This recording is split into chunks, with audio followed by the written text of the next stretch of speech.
barbells. Mm-hmm. All right, welcome back to the Wednesday Word Wad. I'm here with Mike again, and we are going to be doing a fitness debate, but it's a little different. I have 3 topics, and then I'm going to give Mike the honors with picking the first side. Basically, each topic will have 2 sides. Maybe it's a ridiculous side and a more reasonable and nuanced side, but he's going to pick whichever one he's for, and then for example, say it's fruits are healthy or not healthy for you. He would obviously pick fruits are healthy, and then I would have to argue. He would give his reasoning, then I would have to argue why I think they're unhealthy. Mm-hmm. And then it could be the most ridiculous reason ever, and it's a way for us to kind of talk about things, but then also bring some humor because it will be a little ridiculous at times, but then also kind of talk through it and kind of stretch the truth a little bit. But I thought it would be cool to kind of give us a...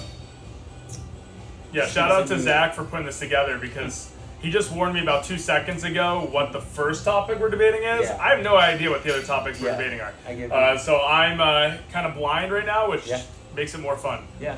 Okay. So I'll give him the honors for picking whichever side he wants to support.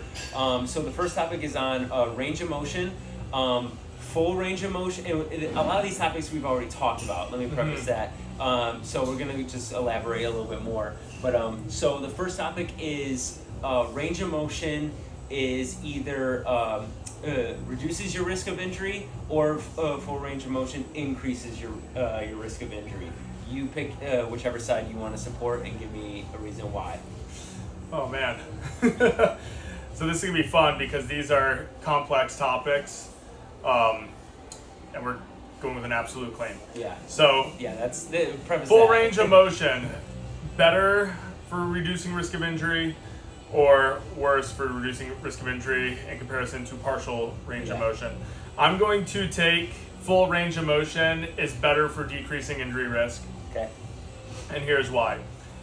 If you're training, for example, on squats, and you only go down to Joel Seedman's version of a 90-degree squat, and you progress for a while, and then all of a sudden you choose a load that pushes you into a range that you haven't trained before because it's just too heavy for you. You haven't built strength within that new range. Your risk of injury is going to be exponentially higher. So when tissue demands exceed tissue capacity, that's when injuries occur. So by being able to increase capacity via getting stronger in all ranges, your body's be more ready for if you ever succumb to those ranges. The other benefit too is by training full range, it's going to decrease the amount of load that you're able to lift. And in doing so, that's going to be less stress overall on your joints, connective tissue, etc. Okay. So then now I'm forced to take the full range of motion increases your risk of injury, so I have to take the side of the partial range of motion.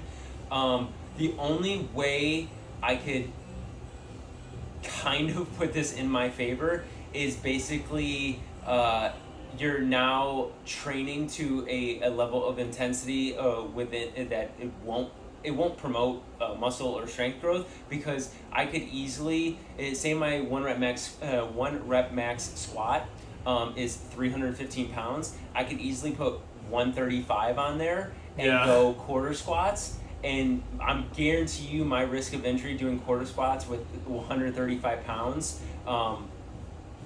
my risk of injury is going to be very low compared to going full range with 315, purely because of the load.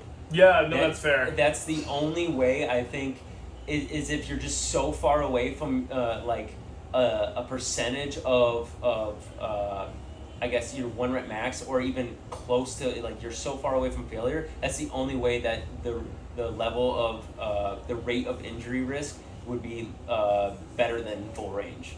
Correct. I mean it's such a stretch, but it's so hard to argue that.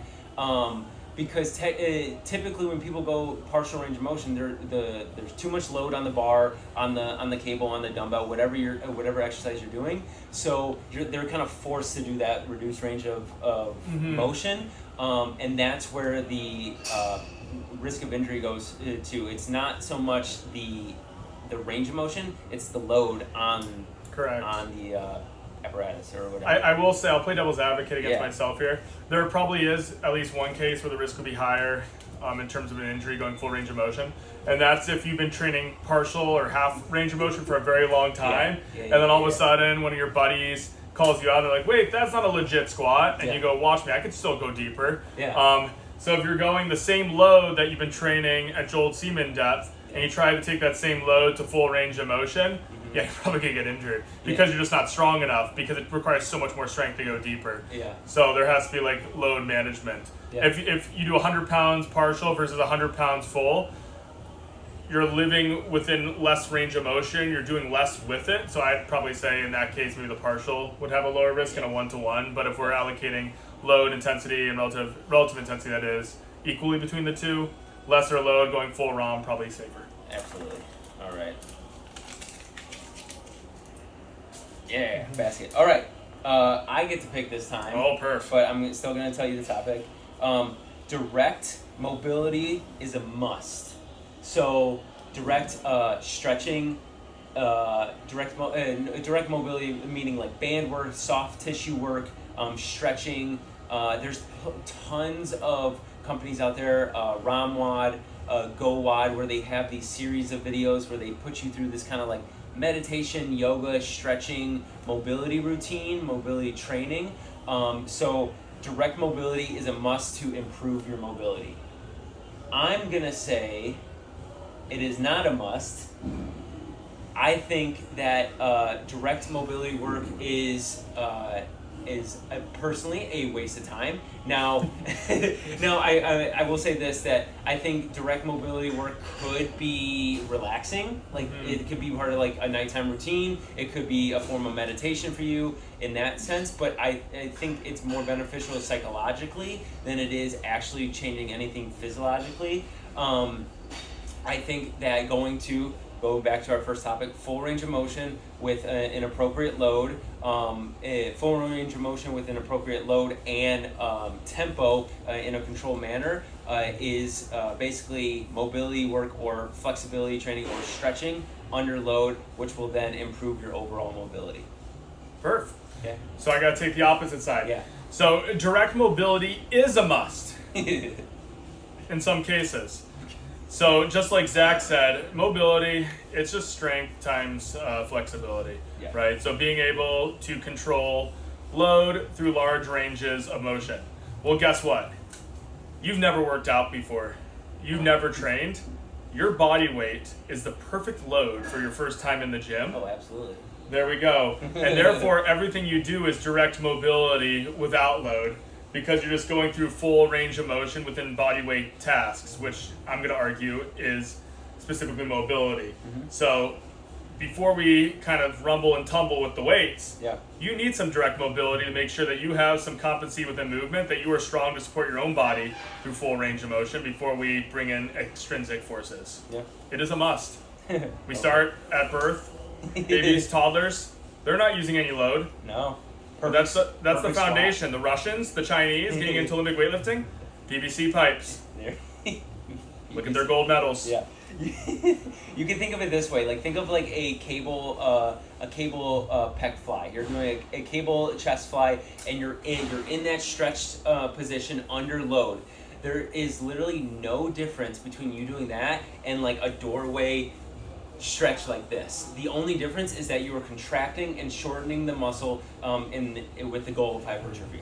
And guess what? Some of those recent studies that came out, they found people being pinned with their arms way back, so their pecs were really stretched, direct mobility. They also got chest gains. Oh yeah, I did see something about that. And the calves too. Oh yeah. Yeah, it was very intense. It was like an hour a day. But was it directly after like a set, or was it just like stretching? No, that was their training. Okay, so it wasn't like Take you the hit a set muscle of bench and then you stretch the to the point where it's gonna snap and hold it there. And yeah, they made some serious muscle gains. Were they untrained? I don't think they were completely untrained. Okay, cool. Most of them were. All right, Mike, you get to pick this next one. Perfect. Direct ab work versus just training compound lifts for abdominal kind of midline hypertrophy. Oh, for sure, direct. Okay. So this is something that I think a lot of people fall victim into, and some people do have incredible genetics when it comes to just doing compound movements and having abs showcase. It's kind of like the dads with the calves that literally do nothing but mow their lawns. But the truth of the matter is, the abdominals are just like any other muscle, and we know how to grow muscles. There's enough literature on it at this point. You want to take the muscle into a deep stretch position, and then you want to take it into its maximal flex position. As Derek Lunsford always says, Nick Walker, all the Olympian greats, stretch and squeeze. Stretch and squeeze. In compound movements, your core is mostly in an isometric contraction the entire time. You're getting no stretch, you're getting no squeeze, you're getting good at bracing. If you practice planks, you'll get good at bracing your core, but it's not going to give you that thick, deep, bacon-like cut abdominals. So find exercises where you can get tons of thoracic extension as well as flexion, so spinal extension, spinal flexion, and then over time, load it up, strengthen those movements within a 10 to 20 rep range, half knee length cable crunches, decline sit-ups, ab mat sit-ups with load, GHD sit-ups, even hanging leg raises. Anything where you can get stretch and squeeze under load, under tension. So yeah, for sure, if you want to have the maximal hypertrophy within the abs, direct. And even look at, anecdotally, look at all the CrossFitters. CrossFitters do a ton of direct ab work. With GHC sit-ups, toes to bars. They also have some of the thickest abs on the planet, where people don't think they're natty or they make up these weird things like GH gut. No, they just train their abs directly. All right, then I have to take the ladder. The compound lifts is all you need. I think, I think if you don't care about aesthetics, I think that you can do direct, you can do compound movements, the squat, bench, deadlift, overhead press, lunges, absolutely zero direct work, and still have a strong functional core, abdominals, lower back, so that your erectors, the little small, your quadratus lumborum, the little small muscles within that kind of connecting the spine. So I think that if your goal is just performance and catering towards those lifts, I don't think you need to do any direct ab work, but don't expect to have the best looking abs, generally speaking, because I think that you need to have a strong core and strong anterior part of your core to deadlift several hundred pounds, to squat several hundred pounds. I think there's no getting around that. You have to have some sort of strength to be able to just unwrap the weight. It's very hard to argue. I don't understand why there was that, I guess, like, calves are genetic and then abs are made in the kitchen.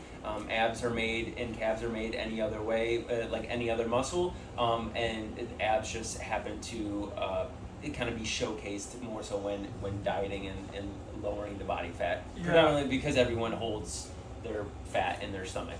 I think people used to probably train actually abdominals better, but then in the late 90s, early 2000s, people came out pretty much fear-mongering this idea of extending and flexing your spine. So all of a sudden, I think it was abdominal discrimination because it decreased people's ability to actually train that muscle. For some reason, doctors were like, you can no longer train abs because bad for back. We're just going to put you in a plank and a bird dog and a dead bug.